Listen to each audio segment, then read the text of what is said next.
19 તારીખે આપણે જે પવન સાથે થોડા છાંટા છૂટી અને આ વરસાદને એવું આવેલું 19 તારીખથી પાવર વયો ગયો. આજ 26 તારીખ થઈ.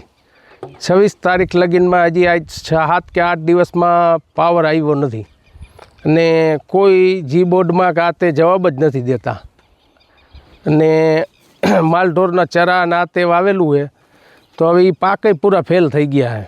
માલઢોરને પીવા પાણી નથી કુંડીની અંદર ક્યાંય અને દૂર દૂર સુધી પાવા જવા પડે આવા પ્રશ્ન છે અને નથી કોઈ જવાબ દેતા. હેડ ઓફિસે ફોન કરી આમ તો એમાં લેડીઝો ફોન ઉપાડે અને કોઈ ફીડરની એને ખબર ન હોય. આપણે પૂછે કે કયો ફીડર લાગે, આપણે કહે કે આ બાણુગામ ફીડર, તો કહે છે અમે કહેશું. આજે 8 દિવસથી વાળી આવી પણ કોઈ માણસ જીબી વાળો અહીંયા દેખાણો નથી.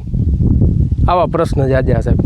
તમારું સૌથી પહેલાં તો PGLSL કર્મચારીઓ અમારા ફોન નથી ઉપાડતા. 10 રિંગ કરીએ ત્યારે એકાદી વાર ઉપાડે અને હેલ્પરો લાઈન ઉપર છે અને કામ ચાલુ છે એવા 7 દિવસથી ઓઠા ભણાવે છે.